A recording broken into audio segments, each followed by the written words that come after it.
어제에 이어 오늘도 게임 소개로 메시지를 시작해 보겠습니다. 이번엔 마피아 게임. 마피아 게임을 아시나요? 마피아 게임은 밤이 되면 사회자가 비밀리에 마피아를 정합니다. 낮이 되고 게임이 본격적으로 시작되면 마피아는 자기 신분을 숨깁니다. 시민들은 마피아를 찾기 위해 혈안이 됩니다. 갖은 이유를 대면서 마피아를 찾죠. 오늘 말씀에서도 시민들의 마피아 찾기와 같은 모습이 등장합니다. 이스라엘 백성들은 마피아 게임 속 시민처럼 마피아를 찾습니다. 그들에게 마피아는 자기들을 고통에 밀어넣은 장본인입니다. 과연 그들은 누구를 마피아로 지목할까요? 이스라엘 백성들은 전과 다를 바 없이 애굽의 노예로서 삶을 살아내고 있었습니다. 주인의 터무니없는 괴롭힘에도 속으로 삭히는 거 말곤 할 수 있는 게 없었던 그야말로 노예의 삶이었습니다. 하지만 언제부턴가 원래도 버겁던 일상이 몇 배로 버거워지기 시작했습니다. 벽돌을 구워 건축하는 것만으로도 허리가 끊어질 지경이었는데 벽돌에 필요한 재료도 알아서 구해오라는 겁니다. 이스라엘 백성들은 벽돌 만드는 데 쓰이는 재료를 찾기 위해서 온 지역을 돌아다녀야 했습니다. 그뿐인가요? 제때에 건축이 진행되지 않으면 그날은 매질로 온몸이 망가지고 맙니다. 그들은 고통의 연속인 나날 가운데 해결책을 찾고자 원인을 알아보려고 합니다. 바로에게 이게 어떻게 된 일인지 묻습니다. 바로는 이 모든 게 모세와 아론 때문이라 말합니다. 모세와 아론이 하나님께 예배드려야 하니 광야로 보내달라 했다는 겁니다. 이스라엘 백성들은 분통을 모세와 아론에게 터뜨리고 맙니다. 말도 안 되는 명령을 내린 건 바로임에도 이스라엘은 바로를 원망하지 않습니다. 이스라엘의 입장에서 바로보다 모세와 아론이 천적 같은 이유가 무엇이었을까요? 그들의 정체성이 이미 바로의 종에 머물러 있었기 때문입니다.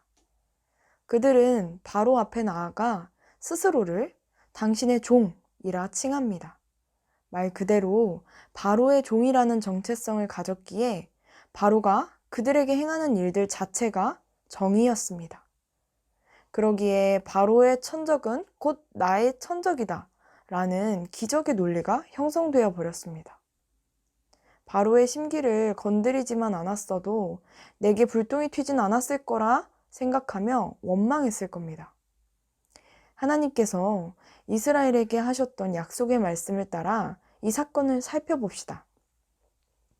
약속의 말씀에 따르면 이 모든 고통의 원인이 순전히 바로에게 있다는 걸 알 수 있습니다.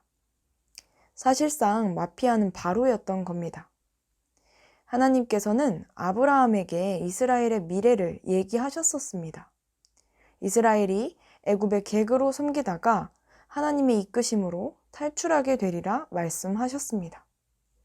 이스라엘이 약속을 기억했다면 하나님께서 모세와 아론을 통해 구원하시려 하나 보다 생각했을 겁니다. 하다못해 하나님께 물어봤을 겁니다. 하지만 하나님의 구원의 약속을 잊은 지 오래인 그들입니다. 이스라엘 백성들은 모세와 아론을 구원자는커녕 범죄자보다 못하게 여기고 맙니다. 하나님의 약속을 잊으면 우리 또한 구원하시는 하나님의 손을 보지 못합니다.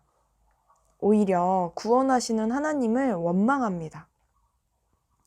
예수님께서 이 땅에 구원하러 구원자로서 오셨을 때도 마찬가지였습니다. 구원하시려 이 땅에 오신 예수님을 왜 가장 큰 형량의 십자가 죽음으로 몰아세웠겠습니까? 우리는 왜 산 넘어 산인 이 인생 가운데서 모든 문제의 원인을 ESF에, 교회에, 또 하나님께 둘까요? 우리의 정체성이 어디에 있는지를 돌아봐야 합니다. 하나님의 종인지, 하나님 외에 다른 어떤 것의 종인지를 분별해야 합니다. 하나님의 종이라면 삶의 문제들 속에서 구원의 약속을 붙듭니다. 반면 하나님 외에 다른 것의 종이라면 눈에 보이는 대로 판단하고 맙니다. 눈앞의 상황이 최악이라 판단되면 최악 그 자체로 받아들이는 겁니다. 그런 경우 더 나아가 하나님을 대적하게 될 수 있습니다. 구원자가 구원자로 여겨지지 않기 때문입니다. 여러분, 우리는 마음만 먹으면 맛있는 음식을 배불리 먹을 수 있는 시대를 살고 있습니다. 하지만 막상 마음은 그 어느 때보다 가난해진 시대를 보내고 있습니다. 각자 살기에 바빠 다른 이웃을 돌아보기에 인색합니다. 설령 그나마 따스한 관계가 있다 한들 이해관계에 따라 이뤄지곤 하는 현실입니다. 그러기에 모르는 사람이라면 더더욱 위에서 기도하기조차도 어렵습니다. 하지만 구원의 하나님은 이때에도 여전히 회복을 명하고 계십니다. 우리 모두가 눈에 보이는 대로 판단하고 하나님과 하나님의 사람을 원망하는 데에서 돌이켜야겠습니다. 약속을 붙들고 소망을 보면 기대하고 또 기도하게 됩니다. 오늘 있을 렛츠고3을 통해 많은 신입생들이 양으로서 이곳에 남아 하나님 말씀을 받아 먹기를 기도합시다. 더불어 캠퍼스의 아픈 영혼들이 진짜 복음, 하나님의 찐 사랑으로 회복되어지길 기도합시다. 그러면 오늘도 축복합니다.